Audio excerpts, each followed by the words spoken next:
Bom dia, então, irmãos. Vamos iniciar nossa escola bíblica dominical, orando ao nosso Deus. Senhor Deus amado, te louvamos por mais um dia, Senhor, por podermos estar em tua casa, estudando mais a tua palavra, sobre as coisas que instituíste, as ordenanças, Senhor, que nos deste.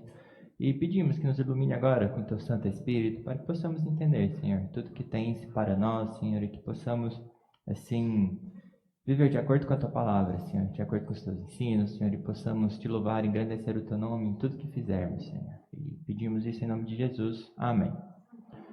Muito bem, então, lembra o que a gente falou na última aula? Há 2 meses atrás?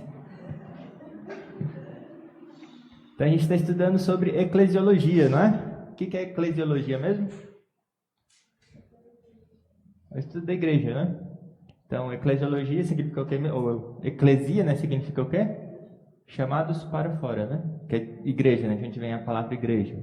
Então, somos chamados do mundo para fazer parte do quê? De uma instituição que foi definida pelo próprio Deus. Certo? Então, nas últimas aulas, a gente viu muito mais sobre a questão da igreja em contraste também com o Estado. A gente viu um pouco a diferença dos dois, como os dois são instituições divinas e como os dois, eles ou são amigos ou são o quê? Inimigos. Existe neutralidade? Não existe neutralidade. E na última aula, 2 meses atrás, a gente falou sobre a questão de consciência, né? Liberdade de consciência, sobre os princípios de tolerância, sobre como nós somos cativos na nossa mente somente pela palavra de Deus, embora como isso, nossa liberdade, de certa maneira, ela é restringida também pelo poder do Estado, pelo poder da igreja. A gente não tem a liberdade para fazer e falar o que quiser, porque, em última análise, Deus é o dono da consciência e Ele instituiu a sua palavra e várias coisas para que a gente possa, de forma limitada, viver bem uns com os outros. Certo? Então, a consciência é nossa, ninguém tem o direito de interferir e mandar o que a gente crê ou não, a não ser o próprio Deus. Certo? Então, a gente para um pouco por aí. Então, hoje a gente vai ver mais sobre a questão do poder da igreja. A fonte do poder, a natureza do poder, o que significa esse poder da igreja. Certo? Então, o primeiro poder é a capacidade, a autoridade, né, para fazer alguma coisa, para fazer com que alguma coisa seja feita. Então, toda sociedade organizada, qualquer que seja, não necessariamente igreja, mas qualquer sociedade organizada, para que ela funcione, ela vai ter 2 coisas em comuns. A primeira é que vai ter uma certa espécie de oficiais ministros, ou qualquer que seja o nome, que são normalmente eleitos pela sociedade, ou de alguma forma assim, que representam essa sociedade. Então, ela vai ter pessoas à frente. Então, toda sociedade vai ter um tipo de liderança. Certo? Não existe nenhuma sociedade sem algum tipo de liderança. Por mais que ela possa estar dispersa de alguma maneira ou qualquer coisa que seja, a gente pode pensar em vários tipos de governo, vai ter em alguma análise uma espécie de liderança. A outra questão é que vai ter leis ou princípios que vão reger essa sociedade. Então a gente organiza uma sociedade e a gente normalmente estabelece uma espécie de constituição, para que todo mundo possa andar de acordo com que aquela sociedade foi organizada, né, com o objetivo, com o motivo daquela foi organizada. E essa lei ou princípios vão ser tanto sobre os membros, certo? Os membros têm que obedecer, se submeter a esses princípios dessa lei, como também os líderes. Certo? Os líderes também têm que estar debaixo dessa lei. Aí a gente viu que só existe um ser que não está debaixo de lei alguma. Quem será esse? Deus.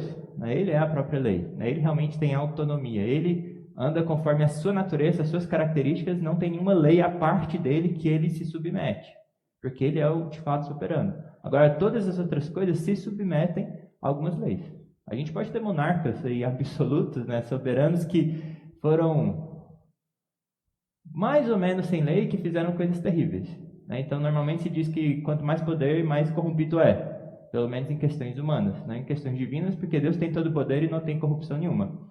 Mas quando não tem nada sobre aquela pessoa, ela acaba desvariando. Ou seja, para uma sociedade ser organizada e funcionar bonitinho, vai ter essas 2 coisas. Certo? Líderes, ministros, oficiais, qualquer que seja o nome, e também leis ou princípios que vão reger aquilo. Certo? Qualquer sociedade organizada. Desorganizada aí tanto faz, né? Então essas leis, elas podem derivar de uma fonte ou de outra. Então de onde vem essa lei? De onde surge essa lei? Sociedades voluntárias, por exemplo, vão derivar o seu poder do consentimento e de indicação dos membros. As pessoas se juntaram, se organizaram, e o poder então vem dessas pessoas. Certo? Que a gente tem essa palavra também sobre a Constituição, todo poder emana do povo, etc., porque o povo se juntou e então confere poder a essa sociedade. Em última análise, a gente já falou que todo poder, toda autoridade vem de Deus, etc., mas em termos humanos a gente pode pensar nisso. Então vem do consentimento e a indicação desses membros que criam, organizam, estabelecem as leis e tudo mais, e todo mundo vai reger aqueles princípios. Certo? A gente, como nação, por exemplo, se juntou, criamos uma Constituição. Certo? Para ser uma república. Então, por mais que as coisas não funcionem sempre perfeitamente, mesmo assim, existe uma lei que foi estabelecida, que surgiu do povo, ou dos representantes do povo. Certo? Então, isso pode valer também para qualquer tipo de sociedade organizada. Sociedades, por exemplo, para o avanço da literatura, da ciência, etc., tudo vai ter uma lei regendo e líderes que vão estar gerenciando aquela sociedade. Não importa qual sociedade, desde que ela seja organizada. Certo? Então, os ministros dessas sociedades voluntárias, eles são indicados direta ou indiretamente pelo consentimento dos membros. De novo, na nossa nação a gente tem algo que a gente chama de eleição. Aí você pode discutir detalhes à parte, mas a gente tem que os nossos representantes são eleitos diretamente pelo povo. Certo? Então, direta ou indiretamente, a gente vai ter uma espécie de forma de estabelecer líderes naquela sociedade. Os ministros, então, eles agem por meio de um poder que foi delegado por eles, para eles, Então, não é um poder inato daqueles líderes, mas é um poder que foi concedido àquelas pessoas uma vez que elas aceitaram o seu cargo, o seu ofício, foram estabelecidas naquele ofício. Então, é um poder que é delegado pelos membros da sociedade. Tudo bem? Então, de maneira geral, é isso que acontece. Então, essas leis elas são compulsórias devido a uma autoridade que emana do corpo todo da sociedade, certo? Se alguém não se submete àquelas leis, pode ser, normalmente, pode ser expulso. Certo? Seja um clube, uma associação, qualquer coisa que seja, tem que andar conforme a lei. É repreendido se transgride a lei, ou em última análise é expulso também daquela sociedade. Certo? Então essa é a maneira geral de que toda a sociedade, para ser organizada, funciona. Sociedades públicas, como instituídas pelo Estado, elas não derivam seu poder delas mesmas, mas do próprio Estado que as instituiu. Então a gente pode pensar autarquias, coisas assim, que não têm autoridade em si mesma. A Receita Federal não tem autoridade para falar, eu quero pegar imposto de vocês, mas o Estado vai lá, institui aquele órgão para que ele gerencie todas essas questões. Então o poder, de certa maneira, deriva do Estado que criou aquela instituição. Certo? Foi delegado então o poder a ele. Senado, senadores, deputados, qualquer tipo, classe de político que seja em alguma espécie de governo, eles vão criar leis com autoridade em quê? Na Constituição que está estabelecida naquela nação. Pelo menos quando a gente pensa em democracia. Então, eles não podem criar leis de qualquer forma. Como bem entendem, com a autoridade que tem neles, mas eles têm que seguir a autoridade que foi dada a eles pela Constituição, nos extremos limites daquela Constituição. A princípio deveria. Então não vamos discutir casos que vão para fora disso. A aula de hoje não é política, mas é esse o princípio básico. Tudo bem? Então a sociedade cristã, ela tem origem no quê? Do povo? Não, a origem dela, como a gente viu, é mais sublime. O Estado também, de certa maneira, ele foi instituído por Deus. Certo? Deus não instituiu para que seja anarquia. Então, a origem da igreja, em especial, ela vem da graça de Deus, não simplesmente do ato criativo de Deus, da natureza, onde é necessário um Estado, uma organização para que o povo funcione bem, para que a sociedade funcione bem, mas a igreja vem de Cristo, de um ato da graça de Deus, não simplesmente um ato geral da criação, mas um ato da graça de Deus. A origem da igreja, então, a gente já viu como ela é muito mais sublime do que outras instituições. O poder da igreja, então, ela não deriva do consentimento ou da delegação de quem? Dos membros.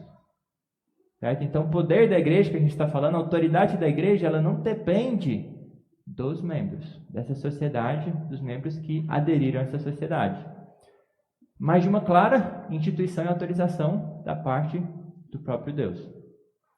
Certo? Quem tem autoridade? Quem recebeu autoridade? Como o texto que a gente conhece muito bem lá de Mateus 28, fala o quê? Toda autoridade foi dada a quem? A Cristo. Então ele tem toda a autoridade nos céus e na terra. E ele instituiu a igreja que é dele. A gente já viu tudo isso em aulas passadas. Em certo sentido, a gente pode falar que o poder de autoridade e ação da igreja, ela deriva do consentimento e permissão do povo, dos membros. Porque os membros, eles são membros aqui por quê? São forçadamente membros? Eles têm a opção de saírem dessa sociedade? Eles têm essa opção. Então, eles podem sair. Eles voluntariamente entraram nessa sociedade e se mantêm nessa sociedade voluntariamente. Então, de certa maneira, existe essa permissão para a aplicação da lei na vida dessas pessoas, porque eles podem sair. Tudo bem? Então, tem, em certo sentido, essa ideia. Mas o poder não é imposto e exercido apenas pela permissão dessas pessoas. Certo? Ele é imposto e exercido por quê? Porque Deus instituiu. Ele tem, de fato, autoridade. Por mais que ele permitiu que as pessoas saíssem da igreja, fizessem, de certa maneira, o que querem, embora, em última análise, elas responderão por tudo que fez, e haverá um dia em que serão julgadas por tudo que foi feito, por enquanto, Deus, em sua sabedoria e providência, permite que as pessoas entrem e saiam. Que joio entre também e tudo mais. Então, a gente não está discutindo exatamente isso. Mas o poder, então, ele é, em última análise, imposto, né, e deriva do nosso Senhor Jesus Cristo. Certo? Não vem dos membros. Né? Membro nenhum tem poder ou autoridade sobre outro. Certo? O poder da igreja, então, não deriva da autorização também do Estado, né, da comissão do Estado. Que a gente já viu muito isso, né, nas aulas passadas, sobre essas duas instituições, como elas são independentes, elas não devem se misturar, uma não deriva da outra, a igreja não tem autoridade na jurisdição do Estado e o Estado não tem autoridade na jurisdição da igreja. Então a igreja não pode desapropriar os bens das pessoas, fazer coisas que foi conferido ao Estado, a igreja não tem o poder da espada, e o Estado não tem o poder. Qual poder o Estado não tem? O poder do Espírito, o poder da verdade, o poder de realmente chegar na consciência das pessoas. É um pouco que a gente tratou na última aula, que foram 2 meses atrás, né? Então ele não tem esse poder, essa autoridade, e ele não vai comandar, por exemplo, o que a gente fala no público. Certo? O Estado não tem, de forma nenhuma, autoridade para estabelecer o que a gente pode e o que a gente não pode falar. Dependendo, ele pode falar o que não se deve falar. Ele tem certa autoridade, que a gente viu na última aula também, sobre maneiras de não ofenderem e tudo mais, que faz parte também da vida cristã. Mas ele não pode definir, por exemplo, o que é casamento. O Estado não define o que a igreja prega sobre o que é o casamento correto.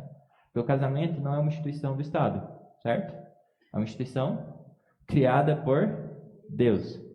Certo? Então é uma instituição da natureza, de origem divina.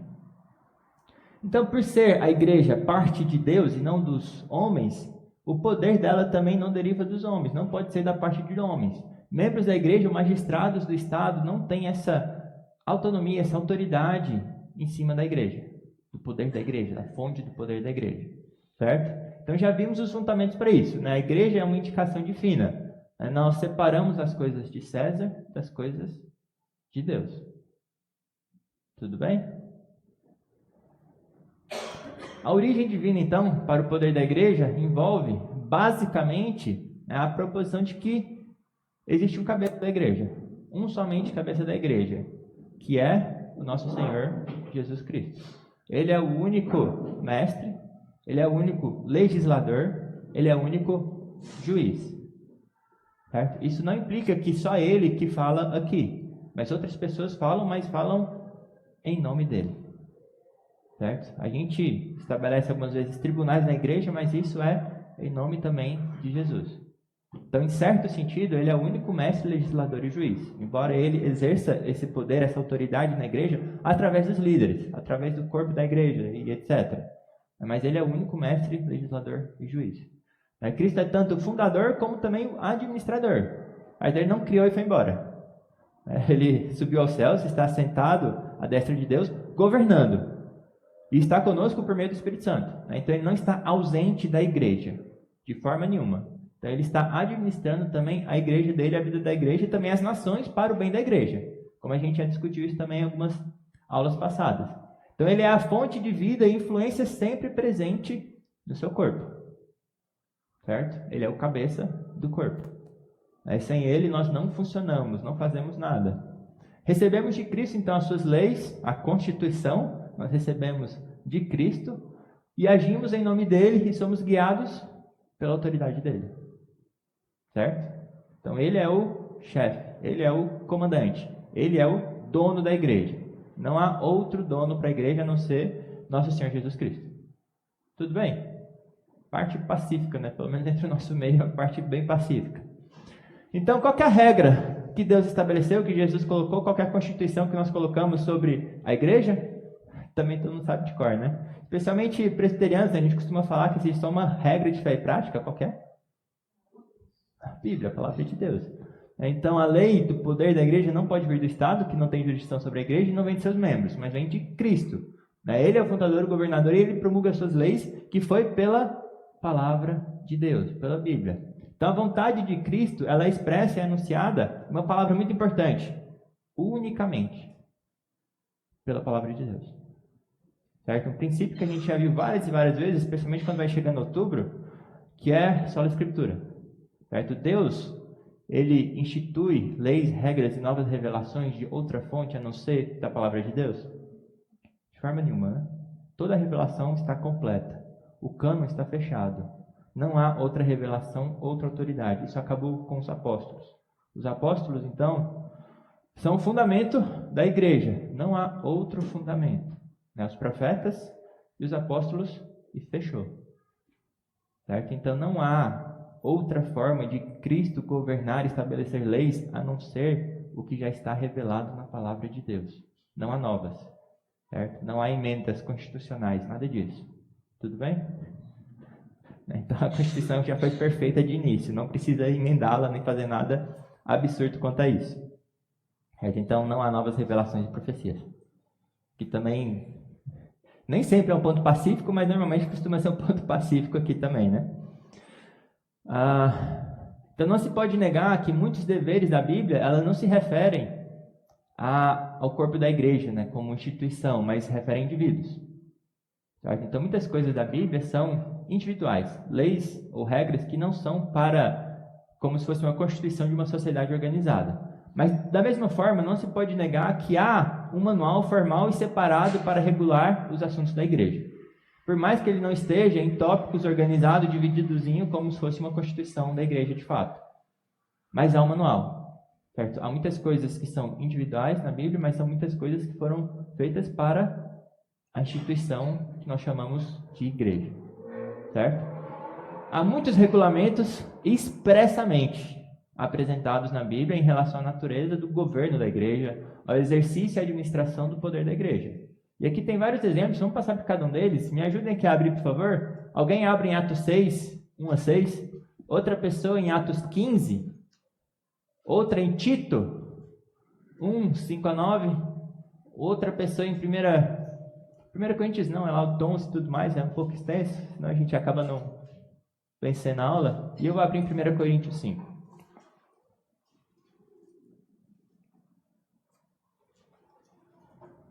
Então, quem achou Atos 6, 1 ao 6, por favor, pode ler? Ora, aqueles dias, crescendo com dos discípulos, houve uma murmuração dos gregos contra os hebreus, porque as suas vírgulas eram desprezadas no ministério de Tiago. E os 12 convocaram a multidão dos discípulos, dizendo: não é razoável que nós deixemos a palavra de Deus e sirvamos às mesas. Escolhei, pois, irmãos, dentre vós 7 homens de boa reputação, cheios do Espírito Santo e de sabedoria, aos quais constituamos sobre esta necessidade. Mas nós perseveraremos na oração e no ministério da palavra. E este parecer contemplou a toda a multidão e elegeu Estevão, homem cheio de fé e do Espírito Santo, Filipe, Próprio, e Nicanor, e Timão, e Parmenas, e Nicolau, Prosélito de Antioquia. Os apresentaram dos apóstolos e estes fizeram as mãos. Então, o que está sendo estabelecido aqui? É algo que é para a sua casa? Para o governo do seu lar? Ou individualmente? Não, né? Aqui está estabelecendo os diáconos, né? O ofício. Algo que foi dado para a igreja. Fala até do ofício ali dos apóstolos que cessaram. que estavam reservados para o ensino, para a doutrina, para o estudo da palavra de Deus, para a oração, e depois estabeleceu os diáconos, onde há também posição de mãos, tudo que é feito para uma organização da igreja. Então ali a gente está vendo o estabelecimento de uma regra para diaconato, para o ofício do diaconato. Atos 15 também, 6 ao 21, quem achou pode ler, por favor? Então se reuniram os apóstolos e os presbíteros para examinar a questão. Havendo grande debate, Pedro tomou a palavra e disse: Irmãos, vós sabeis que desde Abrão Deus me escolheu dentre vós para que, com o meu intermédio, ouvissem aos gentios a palavra do Evangelho de Cristo. Ora, Deus, que conhece os corações, lhes deu testemunho, concedendo o Espírito Santo a eles, como também a nós nos concederam. E não estabeleceu distinção alguma entre nós e eles, purificando-lhes pela fé o coração. Agora, pois, por que tentais a Deus, como soube a serviço dos discípulos, um jugo que nem nossos pais puderam suportar nem nós? Mas cremos que fomos salvos pela graça do Senhor Jesus, como também aquele que foram. E toda a multidão silenciou, passando a ouvir a Barnabé e a Paulo, e contavam quantos sinais e prodígios que Deus fizera cumprir por meio deles entre os gentios. Depois que eles terminaram, falou Tiago dizendo: Irmãos, atentai nas minhas palavras.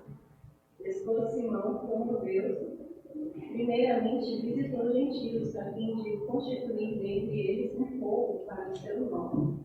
Confere com isso as palavras dos profetas, como está escrito: cumpridas dessas coisas, voltarei e reedificarei o tabernáculo caído de Davi, e levantando-o de suas ruínas, restaurá-lo-ei, para que os demais homens busquem o Senhor, e também todos os gentios, sobre os quais tem sido invocado o meu nome, diz o Senhor, que faz essas coisas conhecidas desde séculos. Pelo que julgo eu, não devemos perturbar aqueles que dentre os gentios se convertem a Deus, mas escrever-lhes que se abstenham das contaminações dos ídolos, bem como das relações sexuais ilícitas, da carne e de animais sufocados com sangue. Porque Moisés tem, em cada cidade, desde tempos antigos, os que pregam nas sinagogas, onde é lido todo o sábado. É aí mesmo. Então esse texto é bem interessante, né? Apesar de todo mundo estar com uma cara meio estranha, o que esse texto tem a ver? Mas a gente tem primeiro o quê? Uma reunião organizada das igrejas, pelos líderes, onde é discutida uma questão que é trazida a eles. E a forma com que eles decidem é o quê? Qual que é a regra que eles usam para definir? Pedro falou, as pessoas estavam falando. Daí Tiago, Tiago levanta e fala, olha, isso confere com as escrituras. Então eles decidem uma norma para a igreja. Então algo ali completamente institucional, organizado, bem definido, regido ali pelos líderes, que é guiado pela palavra de Deus. Então a gente tem um concílio ali estabelecido. É uma forma como a igreja deve agir e tratar das questões. Qual que é a regra e fé de prática para decidir os assuntos da igreja? Tito também, 1:5-9, por favor. Por esta causa te deixei em Creta, para que pusesses em ordem as coisas restantes, bem como em cada cidade constituísses presbíteros conforme te prescrevi. Alguém que seja irrepreensível, marido de uma só mulher, que tenha filhos crentes que não são acusados de dissolução, nem são insubordinados.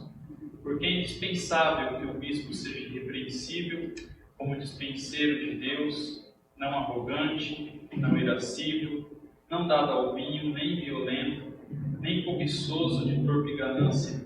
Antes, hospitaleiro, amigo do bem, sóbrio, justo, piedoso, que tenha domínio de si, apegado à palavra fiel, que é segundo a doutrina, de modo que tenha poder tanto para exortar pelo reto ensino, como para convencer os que o contradizem.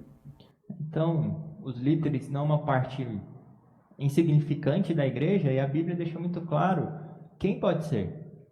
Quais são os atributos, as características de quem pode ser líder. Não é qualquer um que pode liderar a igreja de Deus. Então ela deixou bem claro, não só em Tito e Timóteo também, como que deve ser esse líder. Então ele fala bem, depois a gente vai tratar esse texto na questão de eclesiologia, da liderança da igreja, dos ofícios, mas há um manual bem claro, né? Coríntios 12 também fala sobre os ofícios, como deu à igreja os ofícios, dons também, e Coríntios 5 é um também muito conhecido e bem claro que fala sobre disciplina, né? Fala, 1 Coríntios 5:1 começa: geralmente se ouve que há entre vós imoralidade tal como nem mesmo entre os gentios. Isto é, haver quem se atreva a possuir a mulher de seu próprio pai. E contudo, andais vós ensoberbecidos, e não chegastes a lamentar, para que fosse tirado do vosso meio quem tamanho traje praticou. Eu, na verdade, ainda que ausente em pessoa, mas presente em espírito, já sentenciei, como se estivesse presente, que o autor de tal infâmia seja, em nome do Senhor Jesus, reunidos vós e o mesmo Espírito, com o poder de Jesus, nosso Senhor, entregue a Satanás para a destruição da carne, a fim de que o Espírito seja salvo no dia do Senhor. Aí fala, não é boa a vossa jactância, começa a falar sobre o fermento lá, e etc. E fala, né, no 12 ali, pois com que direito haveria eu de julgar os de fora? Não julgai vós os de dentro? Os de fora, porém, Deus os julgará. Expulsai, pois, de entre vós o malfeitor. Então ali a gente tem até um exemplo, uma forma de como deve ser feita a disciplina. Certo? Então, não tem como negar que as Escrituras deixam muito claro, tem um manual muito claro sobre como a igreja dele deve ser regida, organizada, estabelecida, gerenciada, administrada, quem são os oficiais, quem são os mestres, quais são os princípios. Tem exemplos para ajudar também nisso, mesmo que tem muitos casos que são extremamente novos e não tem nada na Bíblia exatamente como aquilo, que a liderança tem que se gastar bastante e orar bastante para decidir sobre aquele assunto. Mas tem um manual muito claro e princípios muito claros pelo qual essa igreja é regida. Certo? Então existe essa regra, essa lei, esse poder para essa sociedade que a gente chama de igreja, que foi estabelecida por Deus e é promulgada somente na palavra. Certo? Então mesmo que não há regras, exemplos explícitos, a gente tem esses princípios gerais que a gente tira da Escritura para gerenciar a casa de Deus. Para que tudo seja feito em nome de Deus. Certo? Tudo bem? E quanto a igreja cria as leis? A igreja pode criar e estabelecer leis? Nós estabelecemos uma lei que É possível? De certa maneira sim, porque a gente diferencia entre leis declaratórias e leis decretórias. Declaratórias são apenas leis que ajudam a explicar melhor uma lei maior. Que é algo que a gente conhece muito no Brasil também. A gente tem uma Constituição um pouco geral, um pouco resumida, e a gente depois vai criando leis mais específicas. Talvez não um bom exemplo, não, mas por aí. A gente vai criando leis declaratórias que ajudam a explicar a lei maior. Certo? A gente não pode criar leis que a gente chama de decretórias, que expressam novas restrições ou regulamentos. Certo? Nós não temos autoridade para expandir a lei de Deus, nem para diminuir, colocar leis de fora, nem para acrescentar. Certo? Por exemplo, nós não podemos estabelecer lei que é proibido divorciar. A Bíblia fala que é proibido divorciar? Não, existem casos, né? Tentei pensar em um caso não tão polêmico, mas existem casos em que é possível divorciar. Então a igreja não pode falar nunca, é sempre proibido divorciar. Porque se a lei de Deus estabeleceu possibilidade para o divórcio, nós não podemos criar uma lei extra, certo? Que contraria ou que acrescenta, né? Ou coisas mais à parte, né? Por exemplo, leis que não falam nada sobre exatamente qual que é a sua vestimenta, né? Você tem uma certa liberdade sobre o que vestir. A gente não pode criar, você não pode usar a cor roxa, né? Isso também não faz parte. A gente está criando leis que Deus não estabeleceu. Foi um exemplo meio frívolo, mas a gente pode pensar talvez em casos mais específicos que realmente impactam na vida das pessoas. Certo? Você deve vir aqui na terça-feira de noite para a reunião de oração. É uma lei. Não existe essa lei. Certo? Existe o mandamento de que a gente deve vir no dia do Senhor, se reunir, se congregar, não deixar a comunhão dos santos, que é um dia na semana, mas não existe uma lei que fala que 3 dias na semana você tem que ir na igreja, nesses horários e tudo mais. A gente não pode criar isso. Isso seriam leis que são proibidas a igreja estabelecer, a liderança da igreja estabelecer. Tudo bem? Então a gente pode criar leis nesse sentido declaratório, que deixa claro, a gente entende que esses princípios da Bíblia faz com que a gente tenha essas leis aqui, que são de acordo com esses princípios da Bíblia. A gente não está extrapolando a Bíblia, a autoridade que nos foi dada. A gente só está explicando. É por isso que a gente tem símbolos de fé. É por isso que a gente estabelece quem pode praticar as ordenanças, o batismo, a Santa Ceia, quem pode entrar, quem pode sair da igreja, como é que funciona tudo isso. A gente tira da Bíblia. A gente não criou leis na nossa cabeça. E a Constituição da Igreja Presbiteriana também, por exemplo? Sim. Então a gente tem a Constituição da Igreja Presbiteriana, organizada, bem estabelecida, que não fere, a princípio, até onde a gente saiba, nenhum princípio bíblico. E não expande. Certo? Não cria novas leis a esse respeito. Tudo bem? E quanto à autoridade dos ministros ou oficiais? Se apenas a Bíblia é a regra do poder da igreja. Ministros e oficiais têm autoridade? Em certo sentido, a gente pode falar que sim. Mas ministros não têm autoridade nem liberdade de ação por si próprios. Certo? Eles não têm nenhuma autoridade em si mesmos. São apenas servos para levar a cabo a vontade de Cristo. O ministro não pode falar. Tem casos que eu já vi que realmente são absurdos, né? Que é a igreja que dá o nome do filho. Um casal tem um filho e é o cara que vai revelar o nome depois de um certo tempo lá. Não são os pais que dão o nome aos filhos. Isso é completamente antibíblico. A gente já viu sobre a relevância do nome, sobre o impacto do homem dar o nome à criança, o que significa nomear e tudo mais, que a gente vai ver na próxima aula também. E a igreja tirar esse poder do pai e estabelecer que ela faz isso, né? O ministro tem autoridade. Não. Certo? Então o ministro não tem autoridade em si. Né? Ele simplesmente leva a cabo a vontade de Cristo, daquele que o arregimentou. Certo? Então o ministro não tem o poder em si. O ungido do Senhor que ninguém toca. Isso não existe. Certo? Ele simplesmente leva a cabo a vontade de Deus. Então ministros eles devem permanecer nos estritos limites da sua comissão. Ele não vai abusar do poder que foi conferido dele, da comissão que foi conferida dele. Ele não tem essa autoridade para interferir na sua vida do que não cabe, do que não compete a ele, do que não foi dado a ele. Então, isso protege a igreja dos caprichos e da invasão dos ministros, certo? Dos abusos de poder. É muito importante que a igreja saiba disso. Os ministros, todos, não estou falando só de pastor, qualquer que seja, os oficiais, presbíteros, diáconos, têm que ficar nos limites da sua comissão. Perto das suas funções que foram estabelecidas pelo próprio Deus. Tudo bem? Então as funções dos ministros são auxiliares, subordinadas e não senhoris. Certo? Que é um ponto importantíssimo. Só há um senhor da igreja, que realmente a gente se submete em tudo que ele fala, que é Cristo Jesus. Todos os outros ministros são subordinados. É um contexto ali de sofrimento, nesse texto, na verdade, mas exprime bem essa ideia. Né? O discípulo não está acima do seu mestre, nem o servo acima do seu senhor. Que é Mateus 10 ali, né? Se chamaram de Beelzebu a Jesus, quanto mais os domésticos, né? Os de casa. Mas esse é um princípio geral que a gente pode entender. Ninguém vai estar acima de Jesus. Certo? Só ele é o Senhor.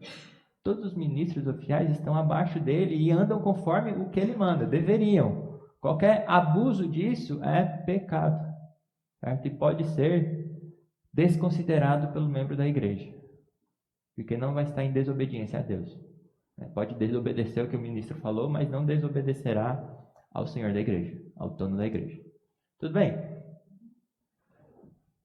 E quanto a decisões judiciais proferidas por tribunais eclesiásticos? Algumas vezes a gente vai estabelecer tribunais, como eu falei, em casos normalmente de disciplina, mas pode ter outros casos também, demandas que são levadas para o conselho, para a liderança da igreja, e pode ser estabelecido um tribunal, ou então vai se reunir para uma decisão. Essa decisão tem algum poder, alguma autoridade? Ela pode, por exemplo, ser compulsória sobre a consciência? Pode. Se o juiz foi pronunciado no legítimo exercício da autoridade, ou seja, por pessoas que são realmente oficiais, estabelecidas de acordo com tudo que a norma da igreja estabelece, e está de acordo com os princípios da palavra de Deus, essa decisão já foi pronunciada, sabe onde? No céu. Abram lá em Mateus 18, 15 ao 18. Mateus capítulo 18.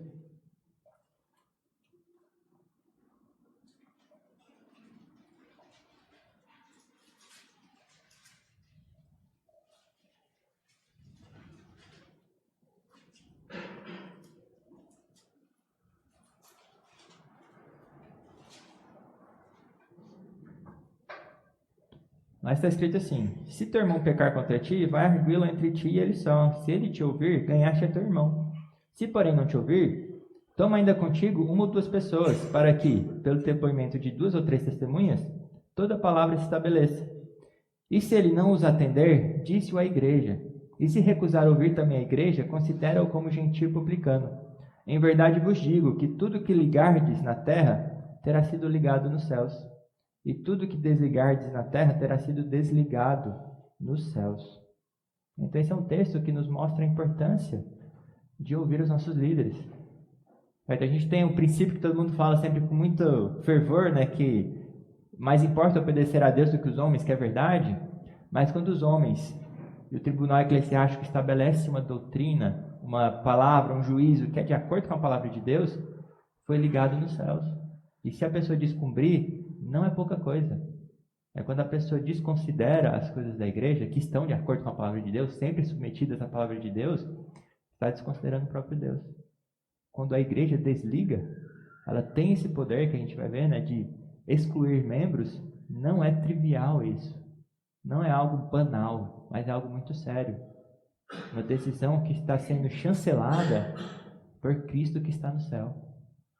Cristo está comandando e organizando a igreja pelos seus líderes aqui. Se são líderes fiéis, tudo que esses líderes julgam está sendo em nome de Jesus Cristo. Então, quando a igreja expulsa, Cristo também está falando: apartai-vos de mim. Está praticando iniquidade. Tem um poder real por trás disso. Tudo bem? A sequência do texto de Mateus, ele confirma isso que você está dizendo aí. No versículo 19 diz: em verdade também vos digo que se 2 dentre vós sobre a terra concordarem a respeito de qualquer coisa, que porventura pedirem, ser-lhe-ás concedido por meu Pai que está nos céus. Porque onde estiverem 2 ou 3 reunidos em meu nome, ali estou no meio deles. Então muitos usam até esse texto para falar sobre revelação, né? Tudo bem que, obviamente, quando estamos reunidos em oração, o Senhor Jesus está presente. Mas esse texto está falando no contexto de disciplina da igreja, né? Onde 2 ou 3 se reúnem para disciplinar alguém no nome de Jesus, dentro dos trâmites da palavra de Deus, o Senhor Jesus está, né, desligando ou ligando do céu aquilo que está sendo ligado ou desligado aqui na terra. Né? Nesse sentido. Acho que uma coisa que a gente perdeu talvez na nossa cultura é essa ideia do nome, né? O que significa em nome de Jesus? Quando a gente ora, né, oramos em nome de Jesus. Muitas vezes a gente atribui um poder mágico a isso, né, que a gente já tratou aqui também na igreja, né? O nome, o que carrega o nome? Carrega a própria pessoa, o caráter dela. Quando a gente fala em nome de Jesus, é como se fosse Jesus fazendo isso também. Quando a gente ora em nome de Jesus, a gente pede de acordo com o caráter sobre quem Jesus é. Então, quando estão aqui reunidos em nome de Jesus, estão reunidos como se Jesus estivesse ali também, né, fazendo e falando o que Jesus falaria também.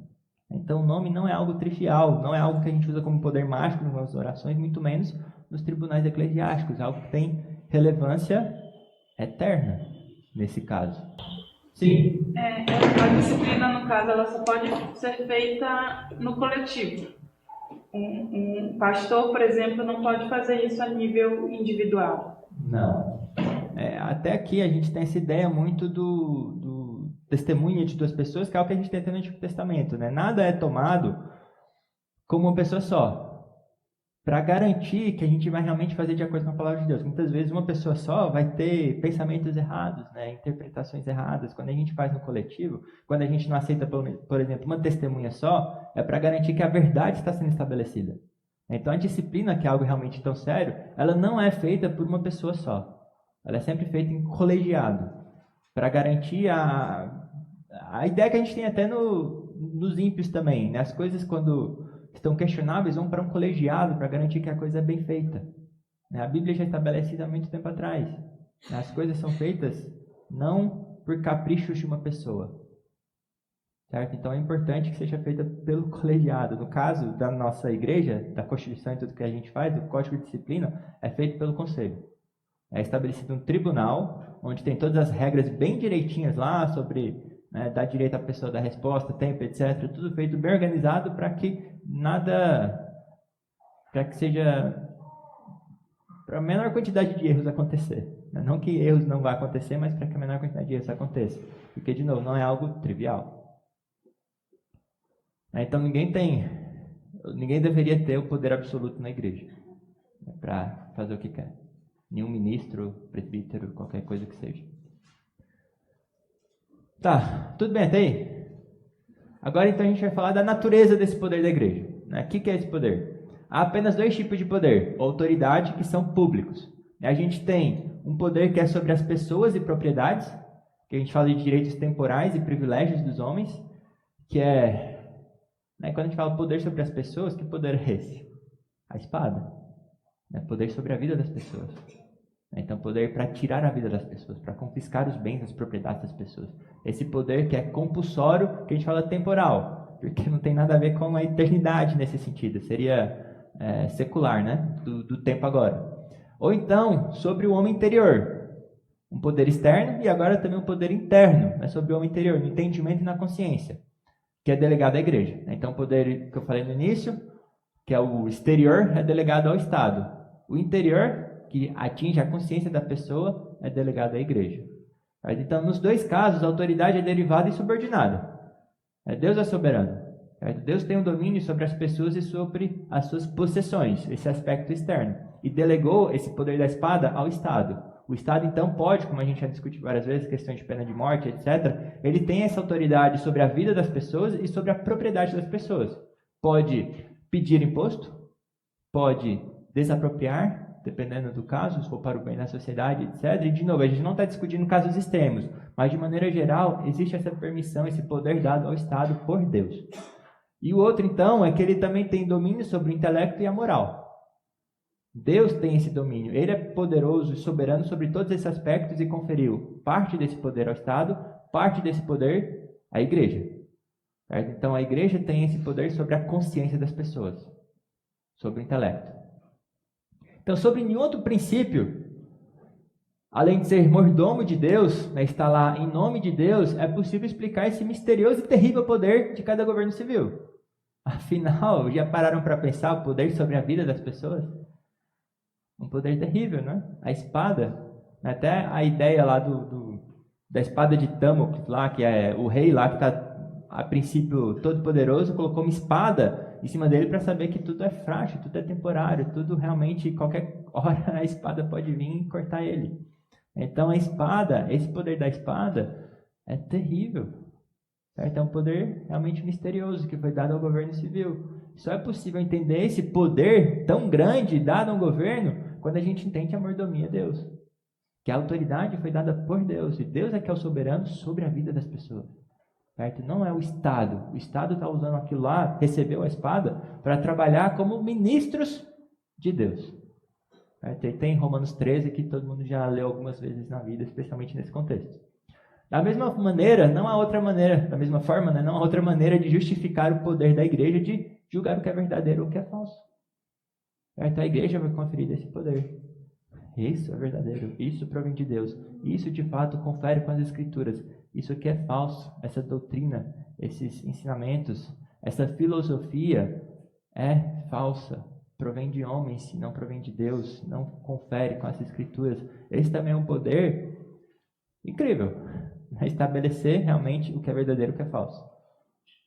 Certo? Afinal, a igreja é a coluna e baluarte da verdade. Ela é a defensora da verdade. É um poder que foi dado a ela. Um poder sobre a moral, os costumes, o que é certo. Sobre a ética, sobre como as pessoas deveriam agir e como elas agem. E também sobre o intelecto, o que elas creem e o que elas devem crer.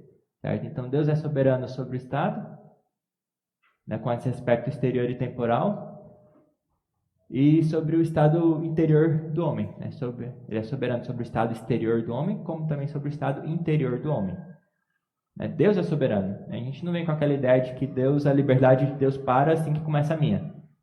Deus tem todo o poder e toda a autoridade sobre tudo e sobre todos, sobre toda a sua criação. Somos obras da mão dele e ele tem toda a autoridade. Então, qual então é a natureza e qual é o tipo do poder administrado pela igreja? O poder da espada é fácil de entender, o poder do Estado é fácil de entender, mas esse poder da igreja, que é sobre o intelecto, sobre a moral das pessoas? Então, esse poder da igreja ele é espiritual, Porque seus propósitos só podem ser alcançados por meio de um poder espiritual. Não é por força, mas pelo meu espírito. Certo? Esse poder só pode ser categorizado. Esse poder, na verdade, ele pode ser categorizado em 3 classes que a gente vai ver agora. Em cada uma delas a gente vai ver a necessidade de ser um poder espiritual e não ser um poder compulsório, certo? De espada, de força. A primeira classe é o poder em relação a dogmas, artigos de fé, sobre o que é verdadeiro, o que não é. Então a igreja, como a gente já falou agorinha, é testemunho da verdade, divinamente indicada. Então 1 Timóteo 3,15 é a coluna e baluarte da verdade. Mateus 16,19 é quando Pedro fala lá a sua confissão, de que tu és Cristo, Filho do Deus vivo. Ele fala: sobre isso edificarei a minha igreja. E ele fala de novo: que ligares no céu, que ligares na terra será ligado no céu, que ligar no céu, desligar na terra será desligado no céu. Falando de novo a mesma autoridade em relação à verdade. Da mesma forma que a gente viu o texto sobre disciplina, tem isso também sobre a doutrina. Então o contexto ali de Mateus 18 é doutrina, Mateus 16 é doutrina. Disciplina, Mateus 16 é doutrina. Sim. Volta naquela questão que você falou de Cristo, como quando em nome de Cristo, fala reunidos em meu nome, sobre essa questão do caráter de Cristo. Porque um julgamento feito entre 2 ou 3 reunidos em nome deles mesmos pode surtir um efeito catastrófico dentro da igreja. Por isso que precisam serem homens tementes ao Senhor, e essa disciplina e essa doutrina ser cuidada com temor e tremor na presença do Senhor. Acho que essa é a base, inclusive, dos dois versículos recitados. Tanto que a Bíblia também fala: não sejam muitos mestres, porque não é algo leve que a pessoa faz. A gente fala muito facilmente quando o Estado desvia da Constituição, das coisas assim, dos deveres, mas a igreja também acontece muitos erros. Sério, especialmente se os membros não cuidam quem são os líderes. No nosso caso aqui, quando tem uma eleição, quando a gente elege qualquer um, mesmo que ele não confira com as características bíblicas ali que a gente leu em Tito, que tem em Timóteo também, quando a gente faz isso, a gente pode levar a decisões que são essas, reunidos em nome deles e não em nome de Cristo. Aí a doutrina e tudo mais descamba. A verdade vai ser jogada pela rua, sendo tropeçada e tudo mais. Tudo bem? A igreja, então, ela deve testemunhar para os de fora, certo? E fazer o que com os de dentro? Converteu, acabou. A grande comissão fala para a gente ensinar o quê? Aguardar o quê? Tudo. Todos. Então não é converteu, aprendeu algumas coisas, acabou. A gente vai discipular aquela pessoa e vai ensinar até que ela morra. Então ela tem que testemunhar para os de fora e ensinar os de dentro. Até que a pessoa morra, ela vai estar lá sendo ensinada e aprendendo da palavra de Deus. Certo? Então mostrar o que os homens devem crer e praticar. Certo? Devem crer e praticar. A igreja, então, ela não tem o direito de trazer a sua autoridade. Então, quando ela fala o que você deve crer, o que você deve praticar, não é com base na sua autoridade. Mas ela traz isso com a palavra de Deus. Ela tem o direito de explicar, impor e pregar a palavra de Deus. Então, ela impõe o que Deus impõe. Por isso que a gente falou que ela não cria leis decretórias, ela não cria nada que está fora da palavra de Deus, ela não impõe nada que está fora da palavra de Deus. Porque ela está reunida em seu nome, estabelecendo a sua autoridade, querendo comandar a igreja em seu nome. E isso não confere a ela. Isso não foi direito dado à igreja, aos líderes, aos oficiais e ministros. Certo? Então ela pode impor somente o que tem autoridade, a chancela divina de fato. Para assegurar então a crença e a obediência à palavra de Deus, a igreja tem que usar o seu poder, que é espiritual, no ensino, na instrução, na persuasão, na pregação do Evangelho de Cristo, impondo a autoridade divina. Que é muito importante a gente lembrar dessa ideia de persuasão. Calvino fala disso. A gente tem a diferença entre convencer a pessoa, a gente pode convencer fatalmente de que Deus existe, de que a palavra de Deus é a palavra de Deus, mas a pessoa pode não ser persuadida. Por mais que ela tenha um intelecto, que ela realmente reconheça que aquilo lá confere ela pode, pelo seu coração, não ser persuadida porque ela tem um viés. Todos temos vieses. Né? Se o Espírito Santo não restaurar o nosso coração, ela não vai ser persuadida. Mas o dever da igreja é tentar isso. A gente até vai ver depois sobre os oficiais lá, ele tem que ser capaz de calar os de fora. Embora persuadir, não confere a ele, né? Confere só o Espírito Santo. É ele que vai persuadir, de fato, os filhos de Deus que ainda não foram persuadidos. Então, nós devemos, pelo poder espiritual que foi dado à igreja, ensinar e instruir. Um poder compulsório é capaz de mudar o coração das pessoas? É capaz de realmente convencê-las e persuadi-las de que Cristo é o Senhor? Para que ela confesse não somente com a sua boca, mas que creia também? Tenha no seu coração? O que você acha que vai acontecer se a igreja exercer um poder compulsório para impor a sua doutrina? Vai criar o quê? Hipócritas. Não vai criar de forma nenhuma pessoas que são realmente cristãs, que têm no seu coração Cristo Jesus como seu Senhor e Salvador. É um meio que é impossível impor. É algo que é impossível impor. A gente pode externamente ter esse aspecto de que a pessoa está lá indo à igreja, fazendo as coisas da igreja, se isso é uma instituição, né, que tem o poder do Estado por trás e tudo mais, mas ela não é crente. Certo? Então, realmente, para atingir o intelecto da pessoa, a moral da pessoa, o coração da pessoa, somente por um poder espiritual. Certo? Jamais será obtido por um poder compulsório, externo, como o poder da espada. Então, esse poder não assegura uma crença na verdade. Somente uma submissão hipócrita. Sim. Em 1 João 4 reforça bastante isso, né? Na verdade, o 4 é praticamente inteiro. Fala ali do 3, né? E todo espírito que não confessa Jesus não procede de Deus, pelo contrário, esse é um espírito do anticristo, que são dos filhos da desobediência, que já atua nos filhos da desobediência, que é o nosso estado anterior. E a respeito do qual tem desenvolvido, de que vem o presente, e vem presentemente, e já está no mundo. Filhinhos, vós sois de Deus, e tendes vencido os falsos profetas, porque maior é aquele que está em vós do que aquele que está no mundo. Eles procedem no mundo, por essa razão falam da parte do mundo e o mundo nos ouve. Nós somos de Deus. Aqueles que conhecem a Deus nos ouve, aquele que não é da parte de Deus não nos ouve. Nisso reconhecemos o Espírito da verdade e o Espírito do erro. Então, reforça bastante, né, realmente a atuação do Espírito Santo sobre nossas vidas, né, que realmente nunca foi e será compulsório, né? Só pela transformação do Espírito Santo para sermos persuadidos. Mas pregamos da mesma forma, estamos, quer seja oportuno, quer não, e uma hora, se for eleito, receber o Espírito Santo, a pessoa vai se converter. Muito bem, então a segunda classe é o poder de administrar as ordenanças e o governo, né, leis na sociedade cristã.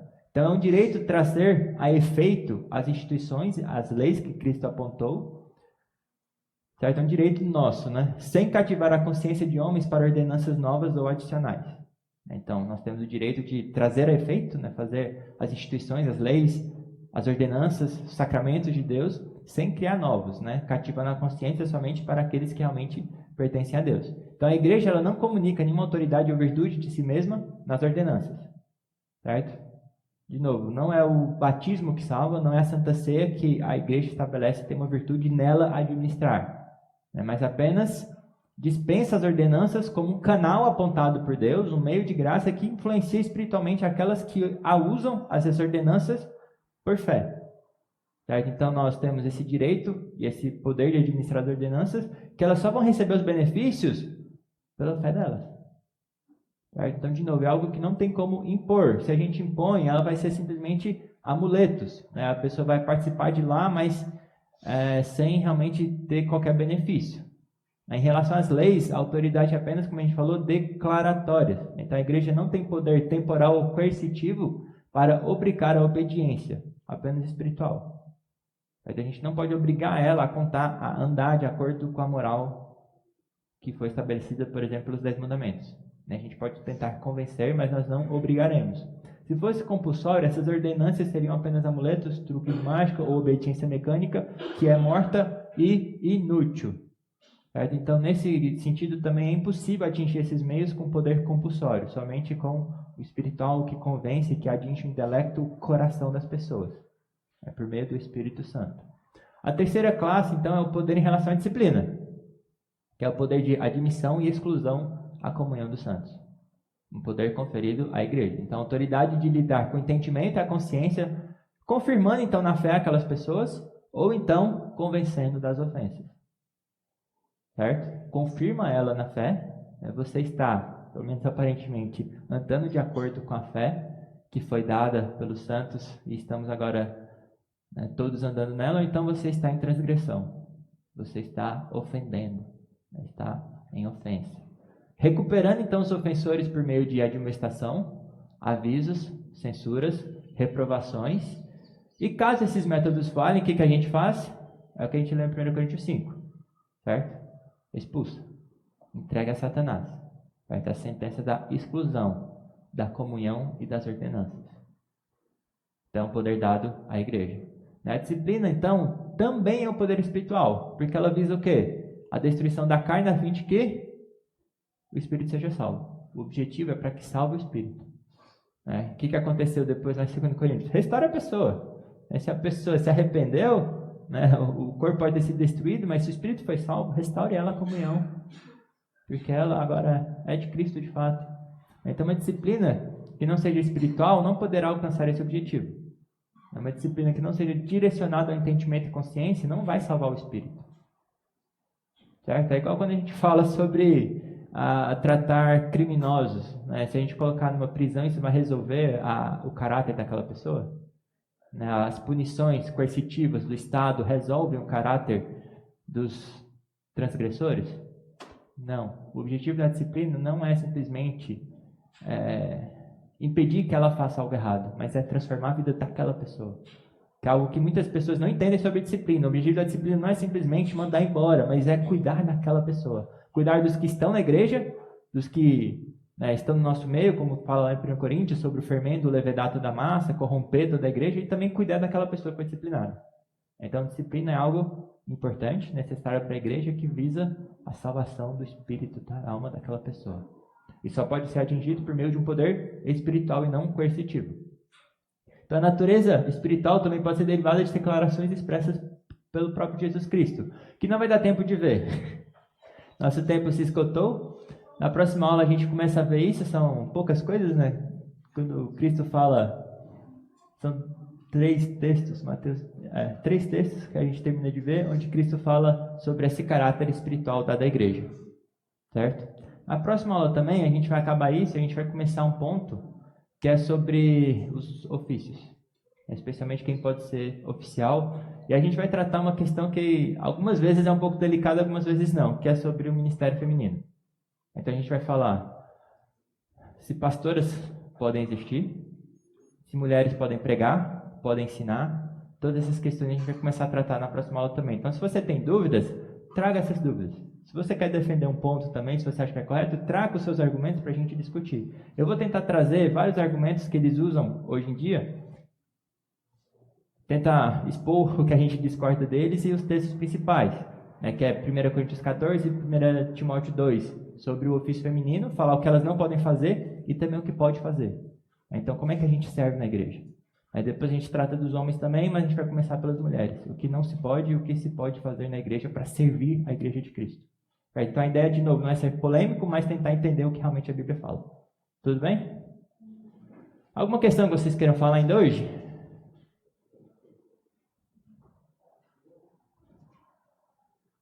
Não? Jéssica, pode orar para a gente, por favor, para encerrar?